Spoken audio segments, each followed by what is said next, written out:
வணக்கம். உலகெங்கும் வாழும் ஆன்மீக அருள் அன்பு நேயர்களே, உங்களை வணங்கி மகிழ்வது உங்கள் சித்த யோகி பேரம்பலவான். மீனம், இது ராசிதானா? உண்மையாக இது ராசிதானா? இதில் பிறந்தவர்களுக்கு என்னங்க இப்படி ஒரு சூழல்? ஏன்னு கேட்டால் அது ஒரு தெய்வீக ராசி, ஒரு பிரதான ராசி. அது சொல்லும்போது என்னென்னா 12வது ராசின்னு சொல்லுவாங்க. 12வது ராசி இல்லை, ஒரு பிறப்புக்கும் காரணகர்த்தா ராசி தான் அது. இந்த ராசி அங்கே குருவோட சாரம் பெற்று, சனியோட சாரம் பெற்று, புதனோட சாரம் பெற்று மிக அற்புதமாக செயல்படக்கூடிய ராசி. அந்த ராசி இந்த புரட்டாசி மாதத்துக்கு எதிரான ராசி, எதிர்புறத்தில் இருக்குது. அங்கே மகாவிஷ்ணுவோடைய பாதம் புரட்டாசி மாதத்தில் சிரசங்கமும் அதனுடைய பாதம் மீனத்திலையும் இருக்கும். ஆகையினால நல்லா கால் மேலே கால் போட்டு படுத்து தூங்கிட்டே இருப்பாங்க. இப்படிப்பட்டவங்க இந்த மீனராசி நேயர்களுக்கு எல்லா திறமையும் அபூர்வமாக இருக்கும். சிறப்பாக இருப்பாங்க. சின்ன வயசுலேருந்து சாதிப்பாங்க. ஆனால் அவர்களுக்கு நடந்த திசா புத்தியை பொறுத்து மற்ற 27 நட்சத்திரத்தில் உங்களுடைய எந்த நட்சத்திரமோ எப்படி பிறந்தீங்களோ அந்த பிறந்ததை இந்த ராசி நேயர்களுக்கு மட்டும், இவர்கள் பிறந்தது குருவோட ராசி, சனியோட ராசி, சனியோட நட்சத்திரம், புதனோட நட்சத்திரம் தான். ஆனால் அந்த கிரகங்கள்லாம் உட்காந்துருக்கும் 27 நட்சத்திரத்தில். அதோடைய கூட்டு தொகுப்பை இந்த ராசிக்கு ரிலே பண்ணும்போது சரியான முறையில் அப்சர்வ் பண்ண முடியாது. ஏன்னு கேட்டால் ரொட்டேட் ஆகிட்டே இருக்கும். இவர்கள் எந்த ஒரு மனிதரையும் விரும்புவார்கள், அவர்கள் இவரை விரும்புவாங்க. 2 பேரும் புரிஞ்சிக்க மாட்டாங்க.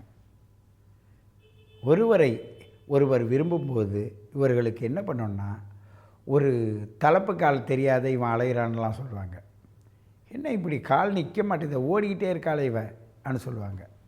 காரணம் என்னென்னா, உள் உணர்வை, தன்னுடைய துடிப்பை காட்டுகின்ற காலமாக 100க்கு 100 உண்மை. கல்யாணம் ஆகாதவர்கள் கல்யாணம் ஆகும். ஆனால் அது செட் ஆகிற வரையும் பிரச்சனையா? அப்படி பார்க்குறேன்னு சொல்லிட்டு வரமாட்டான். என்னங்க கல்யாணம் ஆகுன்றீங்க, வரமாட்டான்றீங்க, அப்படி ஒரு கேள்வி உங்களுக்கு வரும். காரணம் என்னென்னா, அந்த ராசியோட தன்மை அங்கே தான். ஏன்னு கேட்டால், ஒரு பெண்ணாக இருந்தால் சுக்கிரன் தான் சொல்லுவாங்க. அந்த செவ்வாவும் அதோடு சேர்ந்து சுக்கிரனும் செவ்வாவும் சேர்ந்து அந்த இடத்துல தான் இருக்குது. ஆனால் புதன் இந்த இடத்துக்கு வந்தாலோ, அந்த சுக்கிரன் இங்கே வந்தாலோ என்ன ஆகும்? புதன் நீச்சமாக போயிடும், சுக்கிரன் உச்சமாக போயிடும், செவ்வாய் அதோடு சேரும். அங்கே இருக்கிறது சனி பகவான். இவங்கெல்லாம் சேர்ந்து குளறுபடியை பண்ணிவிடுவாங்க, குழப்பத்தை கொண்டு பண்ணுவாங்க, மனதில் ஒரு இறுக்கத்தை கொண்டு பண்ணுவாங்க. இப்பொழுது இந்த மீனராசி மாயர்கள் பொறுத்தவரையும் கண்டிப்பாக குரு பயிற்சிக்கு முன்னதாகவே பல பிரச்சனைகளை ஜோதிடரை அணுகி கேட்டு தான் தீர வேண்டும். உங்களுக்கெல்லாம் நிரந்தரமாக யாராவது ஒரு குரு இருக்கணுங்க. அப்போ தாங்க நீங்கள் உயர முடியும். ஏன்னு கேட்டால், உங்களுக்கு நீங்களே குருவாக இருக்கிற பக்குவத்தில் தான் நீங்கள் பிறந்து வளர்ந்து வருவீங்க. ஆனால் அது உங்களுக்கு ஒத்து வராது. கிரக மாற்றத்தின் மூலமாக உங்களுடைய நல்ல நிதான குணம் உங்களை காலதாமதமாக்கிவிடும். உங்களை நேரங்கெட்ட நேரத்தில் பேச வச்சு வம்பை இழுத்து விட்ரும். உங்களில் சிலர் தனக்கு தானே காதலிச்சுவாங்க. நான் நல்லா இருக்கேன், சிறப்பாக இருக்கேன், சூப்பராக இருக்கேன், என்னப்பா. சில பேர் விரும்பாத ஒருவரை விரும்புவாங்க. இந்த பிரச்சனை வரும், வந்தே தீரும். வருகின்ற பொழுது நம்ம எப்படி செஞ்சாலும் அதில் வெற்றிகளெல்லாம் அது தகுந்தது தானா? சொத்து சுகத்தெல்லாம் தேடி வச்சுட்டு ஒரு கல்யாணத்தை பண்ணிவிட்டு அழகாக உட்கார்றவங்களாக இருந்தால் அவங்களுக்கு பரவாயில்லை.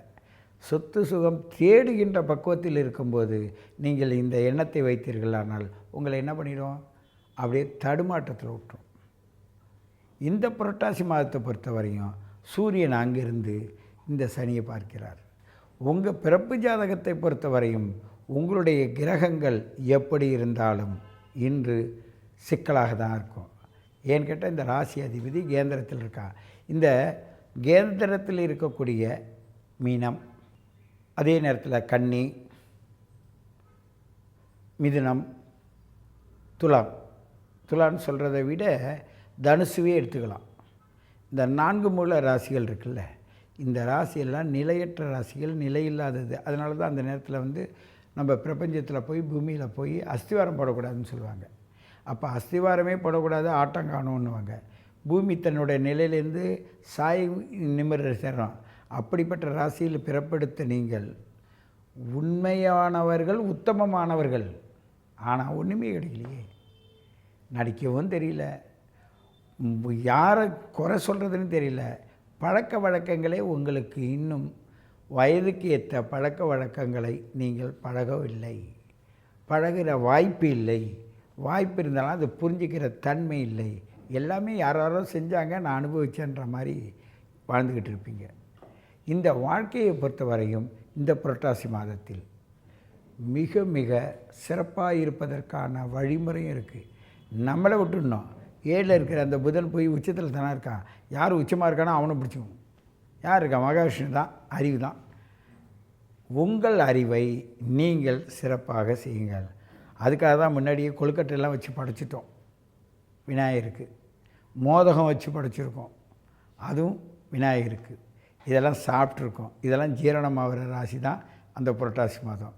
அதுக்கு பிறகு அங்கே புரட்டாசி மாதம் விரதம் கோவிந்தா கோவிந்தான்னு சொல்லி நல்ல மக்கள் ஒருவருக்கொருவர் பகிர்ந்து கொள்கிற ஒரு தன்மை இருக்கும் பொழுது நீங்களும், சில பேர் சொல்லுவாங்க வேண்டிக்குவாங்க, நானும் 4 வீட்டில் எடுத்துகிட்டு சமையல் பண்ணி எல்லாருக்கும் போடுறேன்னு வேண்டிக்குவாங்க. ஆதி காலத்தில் நிறையா இருந்தது, இப்பயும் இருக்குது. அர்த்தம் தெரியாத ஓடுறாங்க, அவ்வளோதான்.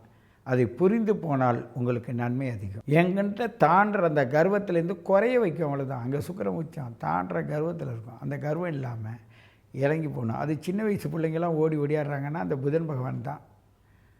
அந்த கோவிந்தா திருப்பதி வெங்கடாஜலபதியை அந்த இடத்துல கொண்டு வருவாங்க, பத்மநாபரை கொண்டு வருவாங்க. இருந்தாலும் கோவிந்தா என்ன சொல்லும்போது, குலம் செழிக்க, கோத்திரம் செழிக்க, உண்மை வளர, நல்ல நெறிமுறைகள் வளர்வதற்காக விடிய காலையில் எழுந்திரிச்சு குளித்து மொழிவிட்டு நாமத்தை போட்டுக்கிட்டு அவங்க ஓடி ஓடியாடுறதே ஒரு விசித்திரமாக இருக்கும். எதிர் ராசிகள் இரட்டை ராசிகள், அவங்க கோலமே மாறும். அங்கே மகாவிஷ்ணுவோட அவதாரமே வேறு மாதிரி இருக்கும். மகாவிஷ்ணு என்றால் அறிவு, உங்கள் அறிவின் திறனை வேறு மாதிரி இருக்கும். முயற்சி செய்யுங்கள், சிறப்பாக உயர்வீர்கள். வளர்ச்சியை நோக்கி செல்லுங்கள், கண்டிப்பாக நீங்கள் உயர்வீர்கள் என்று கூறிக்கொண்டு உங்களை மீண்டும் சந்திக்கிறேன். உங்கள் சித்தயோகி பேரம்பலவாணன்.